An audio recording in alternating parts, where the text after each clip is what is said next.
Coucou, c'est Tatanexia et aujourd'hui on va plonger dans un autre monde, partir à l'aventure avec la forêt Cordebook, le tome 1 de la saga Le Voyage d'Amy, écrit par Dimitri Olivier, et c'est un livre en maison d'édition avec Nanashi Édition. Je vais vous lire le résumé. Je m'appelle Amy et j'ai 18 ans, c'est à peu près tout ce dont je me rappelle. J'ai atterri dans un monde à l'allure étrange où réside un homme vivant en marge de la société. Rapidement, j'apprends que j'ai une mission. L'accomplir est d'autant plus important pour moi car elle pourrait m'aider à retrouver ma mémoire. C'est ainsi que je vais entreprendre un voyage sur des terres inconnues et faire des rencontres extraordinaires que je n'aurais jamais pensé expérimenter un jour. Une nouvelle culture m'ouvre ses portes et mon quotidien va être rythmé par de nombreuses découvertes. Mais un grand danger menace tout un peuple et je vais y être entraînée. Parfois, les découragements, les incertitudes planent, mais je ne peux me détourner de ma quête. J'ai besoin de mettre des mots sur mon identité, même si, pour cela, je dois m'enfoncer au cœur d'une lugubre forêt. Mais comment accomplir son destin quand on ne se souvient plus de qui on est?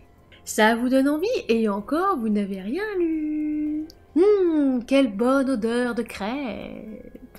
J'ai donc demandé la genèse à l'auteur, il était une fois...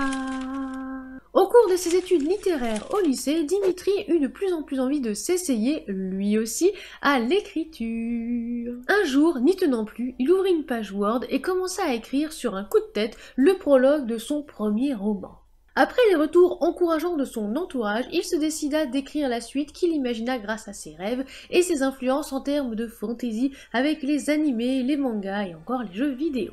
Débordant d'imagination, il ne savait pas que faire de l'univers qu'il s'imaginait jusqu'à présent, mais grâce à l'écriture, il put enfin mettre à profit cette compétence qu'il croyait inutile. Comment ça inutile? Y a pas un petit syndrome de l'imposteur derrière? Dimitri aime particulièrement voyager dans la réalité comme dans l'imaginaire, et c'est cette expérience qu'il souhaite proposer aux lecteurs et aux lectrices curieux et curieuses de se lancer dans cette aventure aux côtés d'Amy. Amateurs et amatrices de fantasy et de voyage, faites preuve de diplomatie. C'est parti! Et dès à présent, ma chronique! Ce sera la note de 4,3 sur 5 pour cet ouvrage de 228 pages que j'ai lu en numérique. Passons d'abord à la couverture. Oui, je suis complètement équipée pour aller dans les bois et aussi un petit peu dans une certaine tour, je ne dirai rien d'autre. Alors la couverture est de Diana Blanchard, je crois, si je le prononce bien. Alors je l'aime bien, déjà parce qu'on voit les personnages, on saisit la fantaisie et l'histoire quand même, on se doute un petit peu qu'on va rentrer dans une forêt, c'est quand même le titre, la forêt Cordebook.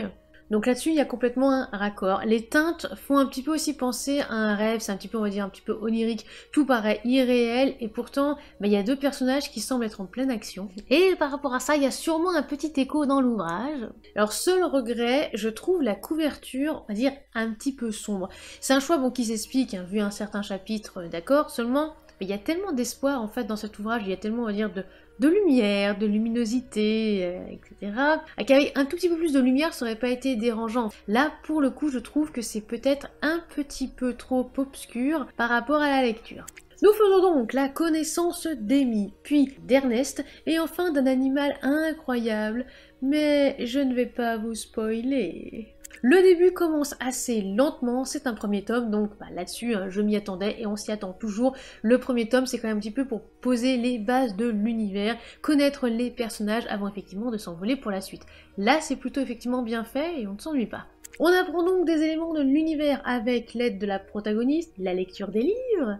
On mange souvent par ici les bonnes odeurs et la bonne nourriture. C'est très important la nourriture dans les ouvrages. Parce que très souvent, c'est oublié, mais si justement c'est un être humain qui a besoin de manger, il faut en parler de la nourriture. Et on entame notre voyage. La forêt Cordebook, dont le nom nous renseigne sur qui vit ici, Cordebook, je pense qu'à peu près tout le monde aura compris, est un lieu particulièrement enchanteur. Je ne dis pas cela pour une certaine déesse, un rite funéraire ou une krina intéressante. Je dis que je ne spoilerai pas, il faudra le dire. En revanche, le rythme est souvent un petit peu en dents de scie. Et on se dit, allez, là, on a un petit peu envie de plus de lâchage. C'est souvent timide, voire, on va dire, ce que je veux dire par à-coup, en fait. Il manque encore de la fluidité au niveau du rythme, mais il ne faut pas oublier que c'est un primo-roman, ce qui peut un petit peu, on dirait, expliquer certaines maladresses. Côté univers, c'est pas mal, même si j'attends encore plus dans le prochain tome. On a des créatures fantastiques, des peuples, des règles, de la nourriture et des traditions aussi. Là pour le coup c'est très bien. En parallèle, nous avons Amy qui a besoin de retracer sa propre histoire, qui repense à certains souvenirs et on y plonge sans problème. Qui était-elle avant? Qui sont ses parents? Là pour le coup ça m'a absolument pas dérangé ces enchaînements-là. Le style est plutôt fluide, il y a de belles descriptions, une volonté en plus de les rendre narratives, hein, comme je dis, c'est-à-dire en dehors justement des portraits robots et des descriptions un petit peu classiques. Donc il y a quand même une volonté et du travail là-dessus, donc c'est pas mal du tout. Et des scènes d'action assez bien maîtrisées, moi ça c'est pas mal. Côté personnage, Amy est une protagoniste curieuse qui râle en empruntant un long escalier, et je la comprends, et qui possède une rapière. Oui, ça là, une rapière. Bon, parfois après elle est un petit peu plus importante qu'elle, la rapière, mais bon, voilà, c'est l'axe qui m'a interrogé, c'est tout. Ernest Aomitsu, si je le prononce bien, aussi mystérieux mais qui correspond un petit peu à ce qu'on attend d'eux en fait, finalement. Il faut toujours une petite part de mystère dans la fantasy et je trouve que Aomitsu est parfait pour ça. Jusqu'à la fin, oui. Les fées, les briseaux, les taurems, le pan, Auric ou Krina renforcent et étendent effectivement cet univers. Déjà rien qu'on va dire avec les intitulés, je pense que ça vous titille un petit peu la curiosité. Manquait juste pas grand chose pour leur donner, on va dire, un petit peu plus de punch, voilà, peut-être un peu plus de relief. Après, voilà, je le rappelle, c'est un primo-roman et en plus un tome 1, donc je pense qu'il y aura beaucoup plus de développement dans les suites. Bon, après, pour Mia, M-Y-A, c'était un petit peu prévisible et j'ai un peu regretté d'avoir deviné, parce que du coup, ça m'a coupé l'herbe sous le pied, voilà. Côté histoire, on a bien l'idée du voyage, le côté onirique aussi, la recherche d'identité, une trahison, bien que prévisible, mais admettons, des pertes, oui, un petit peu quand même, hein, de l'espoir, et je vais continuer à dire beaucoup d'enchantement. On comprend le titre assez vite, je trouve déjà ça c'est pas mal, puisque Thorem nous renseigne non pas sur le nom du monde, mais sur celui de Cordebook, une forêt qui est nommée ainsi grâce au clan Cordebook, vous suivez. Donc là-dessus l'interrogation ne reste pas très longtemps, donc c'est très bien. Après, j'ai trouvé que vers la fin, Amy restait trop en retrait par rapport aux satyres ou même à Krina finalement. Certes, sans révéler effectivement la phase finale, hein, c'est la protagoniste qui mène, mais j'aurais aimé plus d'émotions de sa part. C'est vrai que pour le coup, elle m'a pas transmis assez d'émotions, je trouve. J'ai aimé Amy, elle a du potentiel, un fond super intéressant et son empathie fait très plaisir. Là vraiment oui, j'en attends juste un peu plus d'elle. L'histoire en elle-même aussi, même si c'est linéaire, hein, certes, mais elle est plaisante en fait. C'est vrai que c'est agréable à lire, j'ai pas eu de soucis particuliers, même si voilà, de temps en temps il y a quelques maladresses et quelques petits trucs où j'ai envie de dire il ferait un peu plus de rythme. Non, pour le coup c'est une lecture très agréable. On nous promet des créatures de la fantaisie, on en a. J'ai apprécié passer du temps avec les satyres, moins avec les arachnides, les trucs à 8 pattes qu'on ne montrera pas effectivement puisque ça peut provoquer des crises d'angoisse chez les arachnophobes, dont moi. Voilà, c'était assez compliqué certaines scènes, mais ça va. On a aussi de très belles scènes d'action, les descriptions aussi sont un véritable plaisir et comme je l'ai dit, il y a vraiment une volonté de les travailler, ça j'ai apprécié. Les dialogues aussi, même si je les ai trouvés parfois un petit peu moins dynamiques que les actions en elles-mêmes ou que le reste, mais disons que ça va, voilà, ça va. Après j'en attends un petit peu plus quand même du 2 avec des dialogues encore plus dynamiques et qui apportent encore plus de choses. Après j'ai moins aimé le manque de rythme à certains endroits, comme je le dis, c'est un petit peu en dents de scie, parfois ça va être waouh, c'est génial, et puis parfois on sort un petit peu les rames, voilà. Après, il y a certains enchaînements et certaines phrases maladroites. C'est un primo-roman, ça peut se comprendre. Il y a quelques répétitions, il y a un petit peu aussi de prévisibilité. Ça, après, ça ne m'a pas non plus empêché de passer un bon moment de lecture, mais il y en a quand même. Un dernier mot?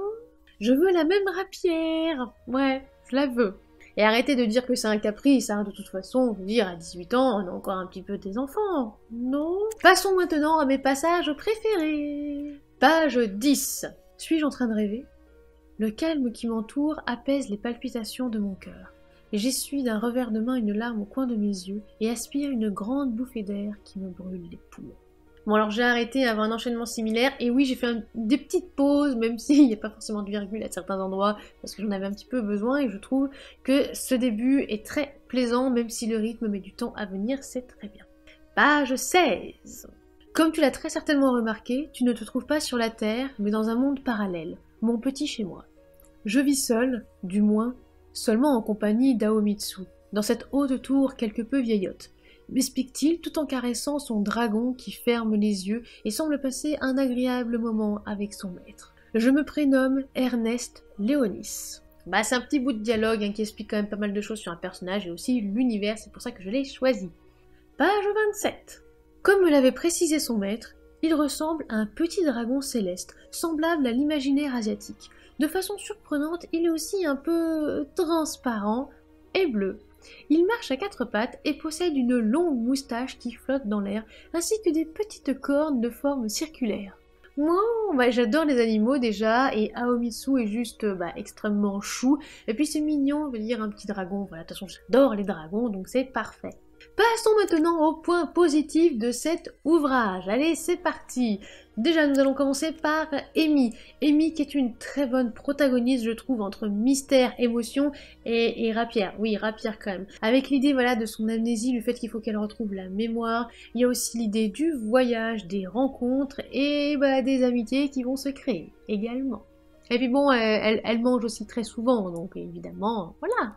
La plume, car dans l'ensemble, c'est quand même plutôt fluide, même si, voilà, on va dire qu'on fait fi de certaines maladresses, c'est quand même assez agréable à lire et c'est très plaisant.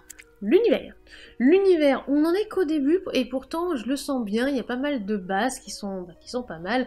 On reconnaît effectivement certains thèmes, eh bien l'Asie, cela peut s'expliquer par l'auteur, je ne vous en dirai pas plus, évidemment. Voilà, il y a quelques petits clins d'œil, quelques petites références aussi, je trouve que cet univers est pas mal du tout, en tout cas il est prometteur. L'histoire, parce que déjà c'est très plaisant à lire, à découvrir, alors oui, il y a un petit peu, voilà, de prévisibilité. On se doute qu'au cours d'un voyage, on va forcément rencontrer certains ennemis, on va tomber sur certains obstacles, mais après on va réussir à les franchir, à développer de nouvelles amitiés, à déceler des traîtres, ou des traîtresses.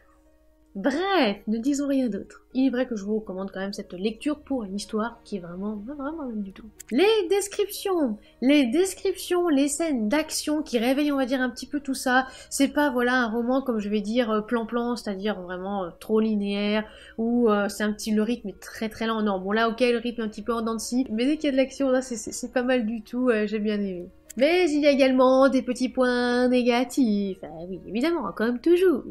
L'abus de double ponctuation et de certaines maladresses. Oui, je sais que c'est courant pour un primo-roman, mais je le rappelle. Pour la double ponctuation, il ne faut pas en abuser, il faut que ça reste succinct, il faut justement que ça surprenne le lecteur ou la lectrice. Mais si on commence à en mettre un petit peu trop, eh ben le trop amène de trop, et au bout d'un moment, c'est bon la double ponctuation, on a compris, blablabla. Il faut vraiment que ça reste exceptionnel. Et puis, bon, oui, il y a certaines petites maladresses, des enchaînements similaires, qui n'entraîne pas forcément un triptyque, mais ça ce n'est pas grave, ce sera effectivement corrigé au fur et à mesure de l'écriture, dans les prochains ouvrages. Les répétitions, dont les abus de mais. Ouais. Dès le résumé d'ailleurs, on le ressent effectivement et on l'entend, il y a pas mal de mais, ce qui nous donne effectivement un petit peu l'idée de mais. Voilà, faire attention effectivement à ça, aux répétitions, et puis n'oubliez pas aussi de varier, le mais n'est pas forcément nécessaire, tout va dépendre effectivement de la situation et aussi du niveau de langage des personnages. Au résumé, c'est un bon ouvrage pour un primo-roman, puisque je rappelle que c'est un tome 1, mais il tient ses promesses, il nous fait voyager dans un autre univers, c'est de la fantaisie, c'est pas mal du tout, donc je recommande cette lecture. Et je vous dis à la prochaine fois pour une autre chronique vidéo. Voilà, c'était la chronique de l'ouvrage La forêt Cordebook, le tome 1 du voyage d'Amy, je dirais même première étape d'un super voyage, écrit par Dimitri Olivier, qui est édité chez Nanashi Éditions. J'espère qu'elle vous aura plu. N'hésitez pas à vous abonner, c'est gratuit, à lâcher un petit like, à laisser un commentaire et à partager cette vidéo.